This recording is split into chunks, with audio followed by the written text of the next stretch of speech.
అంజనాసుతుడు పవననందనుడు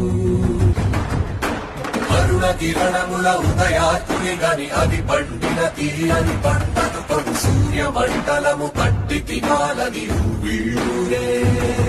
తన దేహం నాటున రవి మరుగై జగము చీకటై కోరా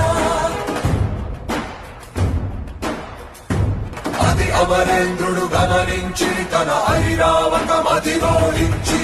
ఆంజనేయుని సమీపించి తన వజ్రాయుధమును విసరగా అది పవననందనుని హనుముని తాకా చిందిన రక్త బిందువే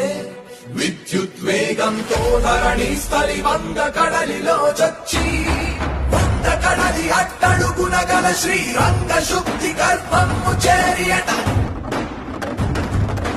కాలక్రమమున ధని భవించి హనుమరుధిరమై ధని అయి